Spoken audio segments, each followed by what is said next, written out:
اللہ تبارک و تعالی نے قربانی کا عظیم تذکرہ فرمایا تو ارشاد فرمایا کہ ان صلاتی و نسکی و محیایا و مماتی۔ اے محبوب علیہ السلام، بے شک آپ یہ فرمائیں کہ بے شک میری نماز اور میری قربانیاں، بہت تفصیل میں ڈیٹیل میں جانے کی ضرورت نہیں، قرآن مجید نے مختصر بات کی کہ میرا جینا بھی اور میرا دنیا سے جانا بھی، نماز بھی، قربانی بھی، جینا بھی، مرنا بھی۔ اب اس اجمال نے ساری تفصیلوں کو اپنے اندر بند کر دیا ہے۔ جتنی تفاصیل قربانی کے بارے میں، راہ خدا میں دینے کے بارے میں ہو سکتی تھیں، وہ ساری اس آیت نے بند کر دی، بات ختم کر دی۔ بے شک میری نماز، میری قربانی، میرا جینا، میرا مرنا للہ رب العالمین، اس رب کے لیے ہے جو تمام جہانوں کو پالنے والا ہے۔ رضائے الہی میں کیا دینا ہے، کیا رکھنا ہے، بات کو سمیٹ کے رکھ دیا۔ فرمایا جینا بھی اللہ کے لیے ہے، مرنا بھی اللہ کے لیے۔ قربانی کا مفہوم صرف اتنا نہ سمجھیں، اس کا فلسفہ سمجھیں۔ قربانی کا مفہوم صرف اتنا نہیں ہے کہ آپ نے ایک جانور خرید لیا تو آپ نے اس کو ذبح کر دیا۔ قربانی کا مفہوم یہ ہے کہ اللہ کی رضا کے لیے قربانی کرنی، اس ذات کی بلندی کو دیکھیں، اس کے مقام کو دیکھیں، اس کے مرتبے کو دیکھیں، پھر اس کی عطاؤں کو دیکھیں، پھر ہمارے بن مانگے اس نے ہمیں کیا کچھ دیا، اس کے نوازنے کو دیکھیں۔ میرا جو دوست مجھے زیادہ پیارا ہوتا ہے، اس کے گھر میں میں سادے شاپر میں سوٹ نہیں لے کے جاتا، میں اس کو منگاتا ہوں، گفٹ پیک میں بند کرتا ہوں، ساتھ ایک مٹھائی کا ڈبہ رکھتا ہوں، اس کو اچھے انداز میں لے کر کے جاتا ہوں چونکہ مجھے پیارا ہے اور اب اس کی ادب آداب کا خیال کرتا ہوں۔ تو آپ اس بات کو اچھے طریقے سے سمجھ لیں کہ قربانی کا مفہوم جانور کو ذبح کر دینا نہیں، قربانی کا مفہوم تو رب کی رضا کو پانے کا نام ہے، اللہ کی رضا کو پانا ہے۔ وہ کتنا اعلیٰ ہے، تو جب اس کی بارگاہ میں تحفہ بھیجنا ہے تو پھر آپ نے جانور کو پیش نظر نہیں رکھنا، پھر تو آپ نے اس مالک کو پیش نظر رکھنا ہے کہ جس کے شایان شان ہم کچھ پیش کرنے کی صلاحیت اور قابلیت نہیں رکھتے۔ تو اللہ کی ذات کے شایان شان دیکھیں نا، قرآن مجید نے ایک سوچ ہمارے ذہنوں میں پیدا کی۔ فرمایا اگر تم چاہتے ہو نا کہ تمہیں بھلائی ملے اور تم درجہ ابرار میں داخل ہو جاؤ، ان الابرار لفی نعیم، وہ ابرار جنہیں اللہ جنت میں داخل کرے گا، تم بر تک پہنچ جاؤ، تو پھر فرمایا لن تنالوا البر حتی تنفقوا مما تحبون۔ فرمایا تم ہرگز بھلائی کو نہیں پہنچ سکتے جب تک اپنی پیاری چیز راہ خدا میں خرچ نہ کرو۔ مما تحبون یعنی وہ شے جس سے تمہیں پہلے پیار ہو جائے، جس سے پہلے تمہیں محبت ہو جائے، جو تمہاری پیاری ہو، وہ تم راہ خدا میں۔ آپ اس مفہوم کو اچھے طریقے سے ذہن میں ہم لوگ کیا کرتے ہیں، ایک جانور لینا ہے، بس ٹھیک ہے جی مناسب مل گیا تھا، ذبح کر دیا۔ آپ اس کیفیت کو تو سمجھیں کہ یہ تحفہ کسی معمولی آدمی کو نہیں دینا، یہ رب کریم کی بارگاہ میں پیش کرنا۔ آپ ناراض نہ ہوں تو ہم تو معاذ اللہ قربانی کے موقع پر بھی جوے کا انتظار کرتے ہیں۔ آخری دن دیکھوں گا جوا چڑھ گیا، دب گیا۔ اگر تو جانور بڑا نیچے گر گیا تو موج بن گئی۔ مثلا کیا ہو جائے گا، 20,000 سستا ہو جائے گا کیا؟ تو آپ کا یہ نفع نہیں کہ اللہ کی رضا کے لیے 20,000 اور زیادہ لگ جائے اللہ کے راستے میں۔ وہ جو سٹیٹس تھا نا رب کی رضا کے لیے دینے کا، اپنی پیاری چیز مما تحبون، اور اس کے تحت ہمارے مفسرین نے لکھا اس سے مراد صرف مال دینا نہیں کہ کوئی بندہ سمجھے صرف مال دوں گا تو نیکی تک پہنچ جاؤں گا۔ وہ کہتے ہیں اگر تجھے برادری پیاری ہے تو برادری قربان کر مصطفیٰ کے نام پر، اگر تجھے عہدہ پیارا ہے تو اپنا عہدہ قربان کر نبی پاک کے نام پر، اگر تجھے علاقہ پیارا ہے تو ہجرت کر رسول اللہ کے نام پر، اور اگر تجھے اپنی ذات پیاری ہے، اگر تجھے اپنا آپ پیارا ہے تو جان پاویں نہ جان میرے محبوبہ، میں تے لگیاں توڑ نبھیساں، راہ تیرے وچ رول کے مرساں، تے قدم نہ پچھاں ہٹیساں، سجنا جان امانت تیری، تو جدو منگ سے میں پیش کرے سا، جان امانت تیری جدو منگ سے میں پیش۔ ہمارا جو معیار بنے نا اللہ کے رستے میں دینے کا، وہ بڑا کمزور ہے، اس میں لطف نہیں، اس میں حضرت عبداللہ ابن عمر، یہ سادی باتیں ہیں پر اس کے کبھی حسن کو سمجھیں۔ شکر کھانا انہیں پسند تھا، کس میں ہوتی ہے نا، کچھ لوگوں کو گوشت پسند ہوتا ہے، تو کچھ بچے ایسے ہیں کہ وہ گوشت پک جائے تو وہ گھر سے نکل جاتے ہیں اس دن۔ حضرت کو شکر بڑی پسند تھی تو شکر کی بوریاں منگاتے تھے اور وہ منگا کے اللہ کے راستے میں خیرات کرتے تھے۔ آپ کے صاحبزادے کہتے ہیں حضور آپ پیسے دے دیں، کسی بندے کو کوئی ضرورت ہوگی تو وہ وہاں وہ لگا لے گا، تو آپ فرمانے لگے اللہ کہتا ہے پیاری چیز خرچ کرو، تو مجھے یہ پیاری ہے تو میں یہ نہ خرچ کروں۔ جو چیز آپ کی محبوب ہے، جو آپ کو جان سے عزیز ہے، جس سے آپ کو دلچسپی ہے، وہ جب آپ اللہ کے راستے میں دیتے ہیں تو پھر آپ یؤمنون بالغیب کی ایک بڑی خوبصورت تفسیر بن جاتے ہیں کہ آپ نے تحفہ سجا کے، سوار کے، نکھار کے، خوشبو لگا کے، اچھی پیکنگ میں آپ نے اپنے مالک کے حضور پیش کیا۔ لیکن اگر آپ کہیں کہ اوہو خرچے بڑے زیادہ تھے، پہلے ہی حالات پہلے ہی بڑے خراب تھے، اب قربانی بھی سر پہ آ گئی ہے، معاذ اللہ، تو آپ نے نا وہ مزہ خراب کر دیا، وہ ذائقہ نہیں ٹھیک رہا۔ وہ تو سودا ہی بڑا قیمتی ہے، وہ کہتا ہے تو ایک دیتا جا 70 لیتا جا، اور نفع ہی نفع، نقصان والا کھاتا ہی کوئی نہیں۔ تو قربانی کا ماحول سمجھے، مزاج سمجھے، پیاری چیز، وہ 10 دن آپ کے پاس رہے، اس سے آپ کو دلچسپی ہو جائے، کبھی آپ اسے دیکھنے جائیں، کبھی گھاس ڈالنے جائیں، کبھی اس کی پشت پہ ہاتھ پھیریں۔ یار نبی پاک کا قربانی کے ساتھ جو ذوق ہے اس کو ملاحظہ تو کریں۔ کبھی نہیں کہا سیدہ فاطمہ سے کہ اپنے کمرے سے باہر آ، کبھی نہیں کہا، کبھی نہیں کہا حضور نے۔ اور پھر میں غریبوں سے بھی کہتا ہوں کہ نبی پاک پر کبھی زکوٰۃ فرض نہیں ہوئی، اتنا مال ہی نہیں تھا کہ زکوٰۃ فرض ہو، کبھی زکوٰۃ فرض نہیں ہوئی، لیکن قربانی حضور ایک نہیں دیتے تھے، 2 دیتے تھے، اور ایک اونٹ میں 7 حصے ہوتے ہیں، 7۔ لیکن جب حضور حج کرنے گئے تھے تو میرے نبی پاک نے 63 اونٹ ذبح فرمائے۔ ذرا 7 سے ضرب دے کے تو دیکھو کتنے بنتے ہیں۔ ہم سارا سال امیر ہوتے ہیں، عین قربانی کے دنوں میں غریب ہو جاتے ہیں۔ موٹر سائیکل چھوٹی عید کے بعد لی تھی، اس کے لیے پیسے تھے، لیکن قربانی کی جانور کی باری آئی تو ہاتھ تنگ ہو گیا، پتہ نہیں وہ کیسے تنگ ہو گیا، اللہ ہی بہتر جانتا ہے۔ اپنے ماحول کے اندر وہ خاص ایک خوشبو پیدا کریں جو رضا الہی کا۔ حضور نے کبھی نہیں سیدہ پاک سے فرمایا کہ باہر آؤ، لیکن حسنین کریمین فرماتے ہیں کہ حضور نے قربانی کا جانور خریدا، پھر سیدہ فاطمہ الزہرا رضی اللہ تعالی عنہا کے صحن میں حضور لائے، صحن میں۔ نبی پاک سے زیادہ نازک مزاج بندہ کوئی نہیں کائنات میں آئے گا۔ حضور کے وجود اطہر پر مکھی نہیں بیٹھتی تھی، پسینہ آتا تھا تو خوشبو آتی تھی، لیکن حضور قربانی کا جانور دست مبارک سے ذبح فرماتے اور کہا فاطمہ ادھر آ بیٹے۔ سیدہ کمرے سے باہر آئیں تو فرمایا یہاں کھڑی ہو، میں تیرے سامنے تیری قربانی کا جانور ذبح کرنے لگا۔ آپ ذرا اس بات کو دیکھیں، مسند امام احمد بن حنبل میں حضور نے فرمایا جانور سونا بھی ہونا چاہیے اور اس کی قیمت بھی زیادہ ہونی چاہیے، با اعتبار قیمت بھی زیادہ ہو، مہنگا خرید کے لائے ہوں آپ۔ کیوں؟ اس لیے کہ دینا اس رب کی بارگاہ میں ہے جو بڑی شانوں والا ہے۔ تو ہم نا آہستہ آہستہ ان چیزوں سے پیچھے ہٹتے جا رہے ہیں جو چیزیں ہمیں اللہ کے قریب کرتی ہیں۔ ہو جاتا ہے کچھ چیزوں سے پیار ہونا چاہیے، لیکن جب اس چیز سے بڑھ کر رب سے پیار ہو، اس کے محبوب سے پیار ہو، تو پھر وہ چیزیں کوئی اہمیت نہیں رکھتی۔ حضرت حارثہ بن نعمان رضی اللہ تعالیٰ عنہ کہتے ہیں میں نے چھوٹی سی ایک گھوڑی لے کے پالی، پیار بھی بڑا ہو گیا، وہ بڑی بھی ہو گئی، خوبصورت بھی بڑی تھی، اور کبھی کبھی میرے بچے مذاق بھی کرتے، کہتے ابا سچ بتا ہم سے زیادہ پیار ہے کہ اس گھوڑی سے زیادہ پیار ہے؟ کیونکہ گھر آتے ہی آپ پوچھتے ہیں چارہ ڈالا ہے کہ نہیں، پانی پلایا ہے کہ نہیں، تو پیار اس سے زیادہ کہ ہم سے؟ تو حضرت حارثہ بن نعمان فرماتے تم نے جتنی باتیں کرنی ہیں کرو، اور مجھے پیار ہے تو میں کیا کر سکتا ہوں؟ بڑی خدمت کرتے، پیار کرتے۔ آیت نازل ہو گئی لن تنالوا البر حتی تنفقوا مما تحبون۔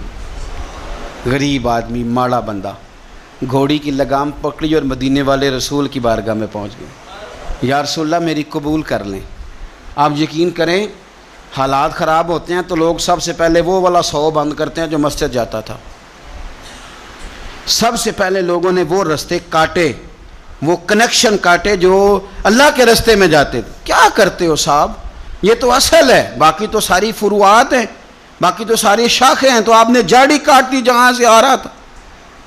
اپنی ساری ضروریات لوگ پوری کریں گے اور 1.5 لاکھ تنخواہ میں سے پورا 2000 مسجد دے کے کہیں گے دیا تو ہے 2000. لیتے وقت کبھی نہیں حساب کریں گے کہ اللہ سے لیا کتنا ہے، دیتے وقت گنیں گے، شمار کریں گے.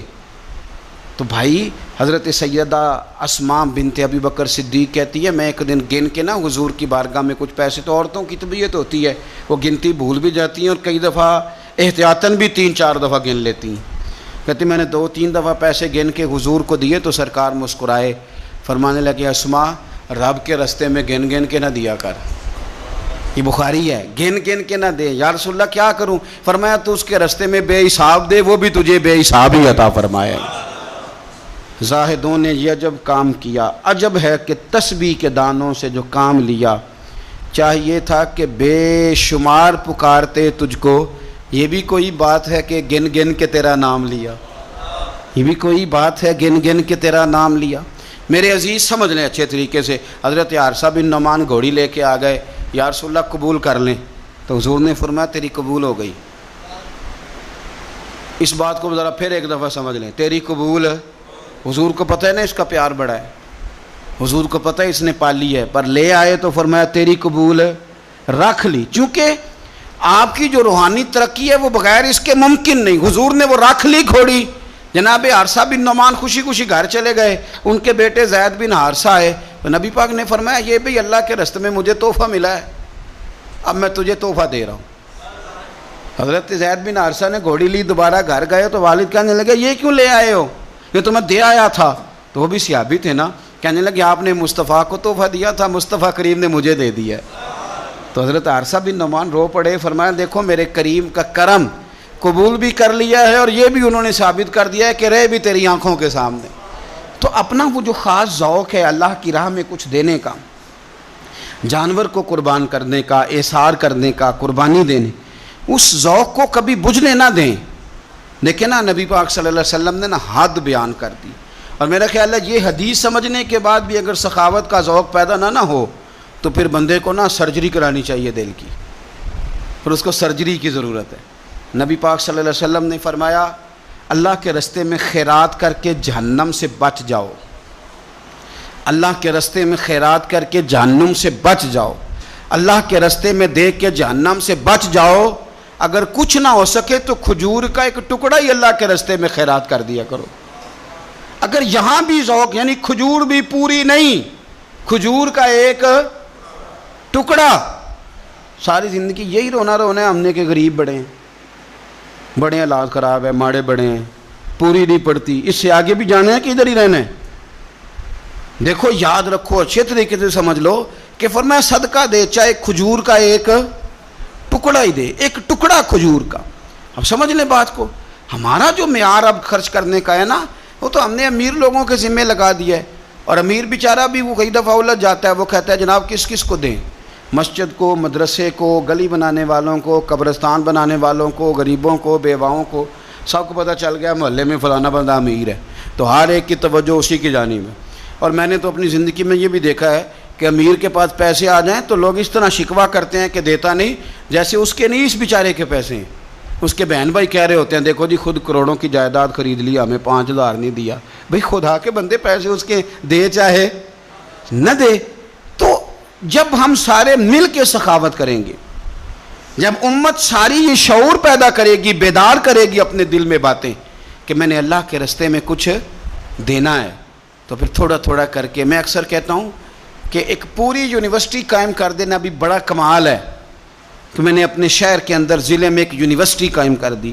ایک انسٹیٹیوٹ بنا دینا بھی بڑا کمال ہے، اور ایک مدرسہ قائم کر دینا قرآن و سنت کا بہت بڑا کمال ہے. لیکن ہم یہ سارا کچھ نہیں کر سکتے. ایک غریب بچے کا خرچہ تو اٹھا سکتے ہیں کہ نہیں؟ اگر آپ نے ایک غریب بچہ باشعور کر دیا، تعلیم یافتہ ہو گیا، تو آپ نے یونیورسٹی کا کام ہی کیا ہے. لیکن ہم اس طرف بھی آنے کو تیار نہیں ہوتے.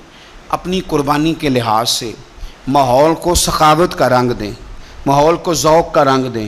ہمارے ہاں لوگ پوچھنے لگ جاتے ہیں کہ قربانی کا سارا گوشت گھر میں رکھنا جائز ہے؟ بالکل جائز ہے. سارا گوشت کیا پورا اونٹ آپ گھر میں کھا لیں شریعت آپ کو منع نہیں کرتی، لیکن کس نے کان میں بتایا تھا کہ قربانی کے بعد گوشت ملنا ہی نہیں؟ آپ یقین کریں، پوچھیں الیکٹریشین لوگ جو یہ کام کرتے ہیں، مکینک لوگ، ان سے پوچھیں، وہ کہتے ہیں سب سے زیادہ فریزر کا کام آنے لگ گیا ہے. لوگ فریجیں ٹھیک کرا رہے ہیں اس لیے کہ گوشت سٹاک کرنا ہے، پتہ نہیں اس کے بعد کوئی بکرا ہاتھ آئے کہ نہ آئے، آخری سمجھ کے کھانا ہے. ایسا نہ کرو. اگر سارا گھر میں رکھنے کا مفتی صاحب سے فتویٰ پوچھ لیتے ہو تو کیا کسی مفتی نے یہ فتویٰ نہیں دیا کہ سارا بانٹ دینا بھی جائز ہے؟ یہ بھی فتویٰ پوچھو کسی سے، قربانی ساری رکھنی بھی جائز ہے اور ساری بانٹ دینی بھی، ایک لقمہ بھی نہ کھائیں، ساری بانٹ دیں. آپ بانٹتے رہیں، رب کریم آپ کو اور دینے کا ارادہ فرماتا رہے گا. تو اپنے ہاں یہ ذوق، اللہ کے راستے میں خیرات کرنے کا شوق، وہ خاص توانائی، وہ خاص اور پیاری چیز. حضرت انس بن مالک رضی اللہ تعالیٰ عنہ فرماتے ہیں میں بڑا فرما بردار تھا اپنی ماں کا. اماں چولہے میں آگ جلانے لگتی تو حضرت انس بن مالک عرض کرتے اماں جی آگ تو مجھے بھی جلانی آتی ہے، روٹیاں نہیں پکانی آتی، تو میں آگ جلا دیتا ہوں، اب روٹیاں پکا دیں. بچے سارے ہی اچھے ہوتے ہیں پر کچھ کی ادائیں بڑی نرالی ہوتی، وہ فرما بردار ہوتے ہیں، ان سے پیار ہو جاتا ہے. حضرت انس بن مالک کہتے ہیں میری اماں بڑا پیار کرتی تھی. میری عمر 10 سال ہو گئی اور مدینہ بھی سارا نور سے بھر گیا. مدینے والے رسول ہجرت کر کے تشریف لے آئے. اب یہ لاڈلے بیٹے ہیں، ماں کے لاڈلے بیٹے. اللہ اکبر. ماں نے کیا کیا؟ حضرت انس بن مالک کا بازو تھاما، مدرسے میں نہیں لے کے گئیں، یونیورسٹی میں نہیں لے کے گئیں، کالج میں نہیں لے کے گئیں، جہاں سے سارے علم جنم لیتے ہیں نا، جہاں سے ساری یونیورسٹیاں بنتی ہیں، اس محبوب کی بارگاہ میں بیٹا پیش کر دیا. دل پہ ہاتھ رکھ کے بتاؤ میں نے کہہ دیا آپ نے سن لیا. عشق ہو جائے ہمیں مرشد سے، عشق ہو جائے ہمیں استاد سے. لوگ بچہ پڑھنے کے لیے تو ان کے ادارے میں بھیج دیتے ہیں. کبھی آپ نے سنا ہو کہ کوئی بچہ اس لیے بھیج دے کہ یہ آپ کے گھر کے کام کاج کرے گا؟ یہ بڑا مشکل کام ہے. انسان کو اولاد کمزور کر دیتی ہے، بندہ اولاد کے حق میں بزدل ہو جاتا ہے. وہ نہیں تسلیم کرتا کہ میرا بچہ اس طرح نوکری کرے، لیکن یہ شان ہے ان کے غلاموں کی. حضرت انس بن مالک کا بازو تھام کے ماں نے کہا، اور ماں نے کہا مستقبل کی کوئی فکر نہیں، لا کے حضور کی بارگاہ میں پیش کیا. عرض کرنے لگی یا رسول اللہ صلی اللہ علیہ وسلم انس نہ آپ کے گھر کے کام کاج کیا کرے گا. یہ جو مزاج ہے نا خدمت کا، یہ ذوق، یہ رنگ، ہم لوگ جو ہوتے ہیں نا ہم اور سٹیٹس میں زندگی گزارنا چاہتے ہیں، لیکن فقر کا طریقت کا سٹیٹس اور ہوتا ہے. وہ کیا کسی شاعر نے 2 جملوں میں بات ختم کر دی، اسے کیا تیریاں ویخ کے ادامہ میں مرید ہو گئی. وہ بعض ادائیں ایسی ہوتی ہیں کہ جن پہ خود بخود پیار آتا ہے، پیار چھلکتا ہے، پیار خود بخود جو ہے وہ اوت کر کے نکلتا ہے.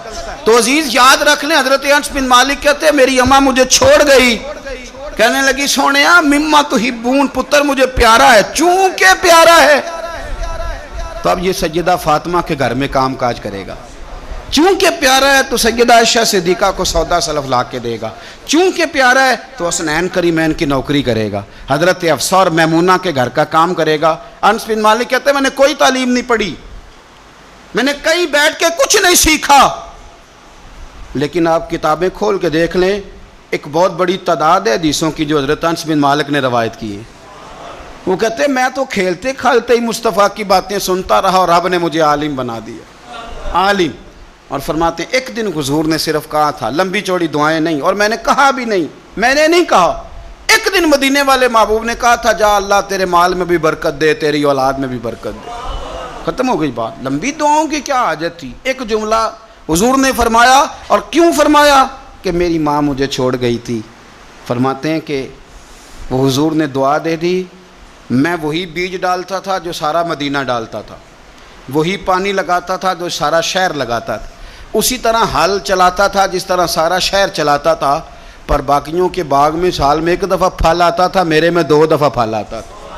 آپ فرماتے تھے میں اس وقت موجود ہوں تو میرے بیٹے بیٹیاں پوتے پوتیاں میری اولاد کی تعداد 100 سے زیادہ ہے.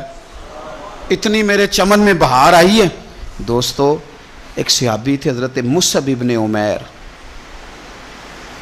چڑھتی جوانی، بڑے خوبصورت کپڑے، اتنا مہنگا جوڑا مکے میں اور کوئی نہیں پہنتا تھا جتنے مصعب ابن عمیر پہنتے تھے، اتنی اعلیٰ قسم کی چیزیں اور کوئی نہیں کھاتا تھا جتنی وہ کھاتے تھے، لاڈلے تھے۔ کلمہ پڑھنے آئے دار ارقم میں، تو نبی پاک نے فرمایا تو ناز و نام میں پلا ہے، اس رستے کا مسافر کیسے بنے گا؟ یہاں تو ٹھوکریں ہیں، یہاں تو مار کھانی پڑتی ہے، تو کیسے بنے گا؟ عرض کی یا رسول اللہ آپ کلمہ تو پڑھائیں۔ پھر اس بندے نے پھٹے پرانے کپڑے بھی پہنے۔ پھر مولا علی شیر خدا کہتے ہیں میں نے اس نوجوان کو دیکھا کہ ایک پیر میں جوتا ہوتا تھا دوسرے میں نہیں ہوتا، او جیم جان دا کچھ وسا نہیں ہو، یہ جان یار نو دے تے شاد ہو جا، اس سے دل دے ہیں فساد سارے، دل دلبر نو دے تے آزاد ہو جا، جیو رکھے آباد تے رو وس دا تے جدوں کرے برباد برباد ہو جا۔ آپ فرماتے ہیں پھر وہ دن رات کوئی فرق نہیں، غلامی کی، ماں نے قید کر دیا، باپ نے قید کیا، مار کھائی، پہلے حبشہ گئے ہجرت کر کے، وہ بچہ جو کسی کو خاطر میں نہیں لاتا تھا، یہ وہ مصعب ابن عمیر ہیں، اپنی جان پسند تھی تو حضور کے حوالے کر دی۔ مدینے میں نبی پاک نے انہیں اپنے سے پہلے مبلغ بنا کے بھیجا، ہر سردار کی منتیں کی، ہر سردار کی منتیں کی، کلمہ پڑھ لو۔ وہ چڑھتی جوانی، بڑا بادشاہ آدمی، لوگ اپنا رویہ توڑنا نہیں چاہتے۔